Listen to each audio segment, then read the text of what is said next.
Vous écoutez Un pasteur vous répond, le podcast de Florent Varac, qui vous aide à mieux comprendre la Bible, une question à la fois. Donc voilà, pour ce podcast, nous allons répondre à des questions qui ont été posées lors du camp de formation de Tout pour sa gloire à Tin Ranch en avril 2023. C'est un pot pourri de différentes questions. Peux-tu expliquer Genèse 6, les mariages contre la nature entre les fils de Dieu et les filles des hommes? C'est une question qui revient fréquemment comme étant très bizarre. Et c'est super bizarre, d'accord? Donc on va lire le texte, mais je vous préviens, c'est bizarre, ok? Mais c'est dans la Bible. On est en Genèse chapitre 6, et voilà ce que le texte dit. Lorsque les hommes eurent commencé à se multiplier à la surface du sol, et que des filles leur furent nées, les fils de Dieu virent que les filles des hommes étaient belles. Amen. Et ce fut parmi elles qu'ils choisirent leurs femmes. Alors l'Éternel dit, « Mon esprit ne restera pas toujours dans l'homme, car celui-ci n'est que chair, et ses jours seront de 120 ans. » C'était l'époque où il y avait des géants sur la terre, après que les fils de Dieu furent venus vers les filles des hommes, et qu'elles leur eurent donné des enfants. Ce sont là les héros des temps anciens. L'Éternel vit que la méchanceté de l'homme était grande sur la terre, et que chaque jour son cœur ne concevait que des pensées mauvaises. L'Éternel regretta d'avoir fait l'homme sur la terre, et son cœur fut affligé. Et après cela, il y a le déluge. Alors il y a plusieurs interprétations qui ont été données de ce passage.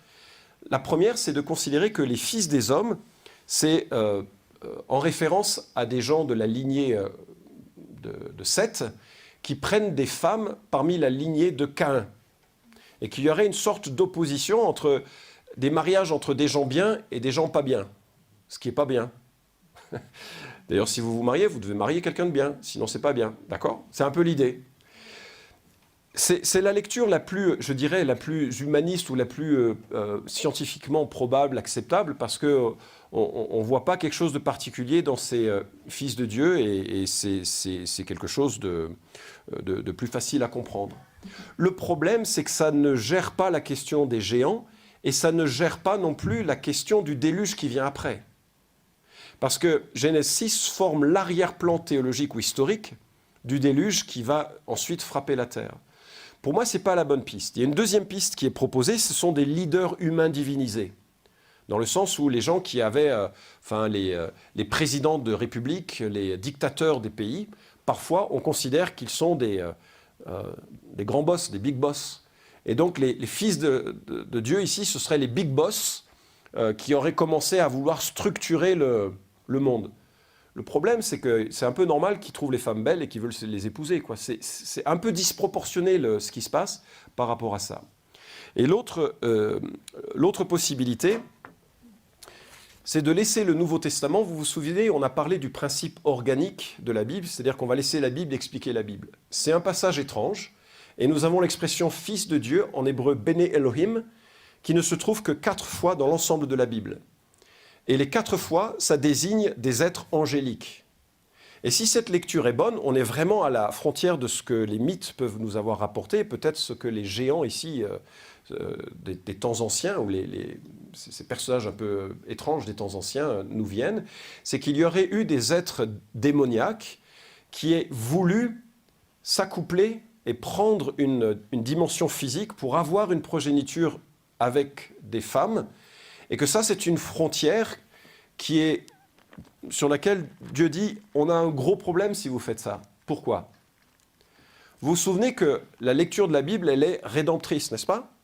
Donc Dieu crée l'homme à son image, l'homme et la femme à son image, c'est magnifique, et puis l'homme et la femme se plantent, ils sont séparés de Dieu, et tout l'objet de Dieu, c'est quoi après? Restaurer, sauver. Ça, c'est l'intention de Dieu.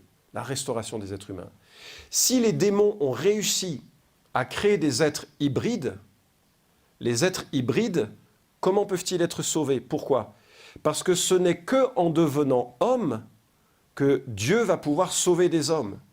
Si l'humanité devient mi-homme, mi-démon, l'incarnation est impossible, la rédemption est impossible, et Dieu envoie le déluge pour recommencer à partir de Noé et de sa famille.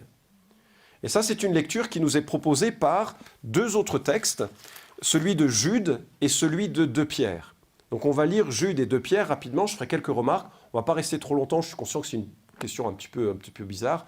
Mais Jude nous dit ceci, à partir du verset 6, Jude fait une liste. Donc Jude, c'est le demi-frère de Jésus. D'accord ? C'est un gars qui a grandi avec Jésus, qui ne croyait pas en Jésus, et puis qui s'est converti quand Jésus est mort et ressuscité, puisqu'il devient un leader de l'Église. Et même, il y a l'histoire de l'Église qui rapporte que ses petits-enfants, à Jude, étaient des fermiers qui aimaient le Christ. 2 générations plus tard. C'est magnifique, hein ? Bref. Jude fait une liste de jugements, et il dit à partir du verset 6, « Les anges qui n'ont pas gardé la dignité de leur rang, mais qui ont quitté leur propre demeure, donc des anges qui quittent leur demeure, il les a gardés dans des chaînes perpétuelles au fond des ténèbres, en attendant le grand jour de jugement. » Ok. Donc il y a des anges, ils sont sortis de leur baraque, ils ont fait des choses, et Dieu fait des chaînes, mais vraiment des chaînes, quoi. Ils ne sortiront pas. Et le texte continue, « De même Sodome et Gomorrhe et les villes voisines, qui se livrèrent de la même manière à la débauche et recherchèrent des unions contre nature, sont donnés en exemple. » Alors là, ça se rapproche un peu de Genèse 6, n'est-ce pas ? On a ici des anges qui cherchent des unions contre nature. Ils commettent une immoralité, un scandale qui pourrait dévier le plan rédempteur de Dieu. On a la même expression un petit peu plus détaillée dans ce que nous dit 2 Pierre, au chapitre 2 et au verset 1 à 10. On ne va pas lire l'ensemble, mais à partir du verset 4. « Car si Dieu n'a pas épargné les anges qui avaient péché, mais les a livrés et précipités, dans les abîmes de ténèbres où ils sont retenus en vue de jugement, s'il n'a pas épargné le monde ancien, mais s'il a préservé 8 personnes, dont Noé, etc. » Et là, on a le rapport de nouveau à cette situation. Donc je pense que la meilleure manière de comprendre ce texte, c'est que quand Dieu a créé le monde, il a créé un monde matériel, physique, hein, et puis il a créé un monde spirituel composé d'êtres spirituels, des anges, et un de ces anges n'a pas supporté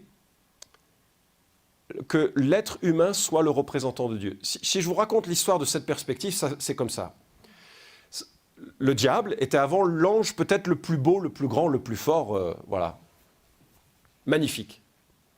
Et puis Dieu crée la terre et les êtres humains. Et ça, c'est moins magnifique, excusez.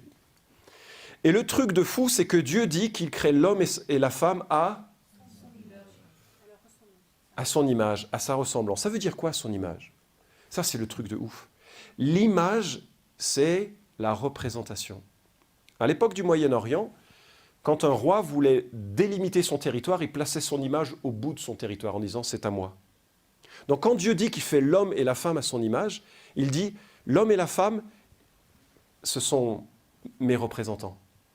Une dignité extraordinaire. Regardez-vous les uns les autres, vous êtes d'une dignité magnifique parce que vous portez l'image de Dieu. C'est extraordinaire. Sauf que là, le Nachash, le serpent, s'est dit « attends, ça devait être à moi ça. Moi, je suis le plus beau, le plus grand, le plus fort. C'est moi qui devrais être le représentant, celui qui dirige, le big boss. » Et donc, à ce moment-là, il convoite la position divine, il devient pécheur, il pêche. Et il se dit, le meilleur moyen de changer ce plan qu'il estime mauvais, c'est de se placer entre Dieu et les hommes en devenant celui à qui les hommes et les femmes prêtent allégeance. Donc son plan, c'est de dire, si jamais vous choisissez ce que je veux, c'est moi le roi. Et le représentant de Dieu, l'homme et la femme, deviennent soudainement asservis au Nachash, au serpent, au diable. Et ça, c'est ce plan que Dieu va ensuite défaire en écrasant le diable à la croix des siècles plus tard. Mais comme les choses sont mal enclenchées pour lui, il essaye d'orienter avec un ensemble d'êtres spirituels qui ont suivi sa rébellion, il essaye d'orienter l'humanité dans une allégeance et une appartenance à lui en essayant de corrompre la race humaine. S'il avait réussi, les humains auraient été mi-homme, mi-démon, et Christ n'aurait pas pu venir en chair et en os pour nous représenter à la croix. Et c'est pour ça, je crois, que le déluge, qui est un jugement terrible, a lieu, parce que c'est aussi une mesure de grâce pour qu'une humanité, à l'image de Dieu, puisse un jour régner avec Jésus. Voilà ma compréhension. Alors si jamais vous trouvez que c'est rigolo, je vous encourage à voir sur Netflix Ancient Apocalypse. Je ne fais pas de la promo de Netflix en tant que tel, mais ce documentaire qui est extrêmement contesté par les archéologues. Graham Hancock en est l'auteur. Ce documentaire explore les civilisations passées et note tous les mythes qui sont de style déluge, géant, etc. Et vous allez voir des correspondances extraordinaires entre l'écriture et des soi-disant mythes des temps anciens. Ok ?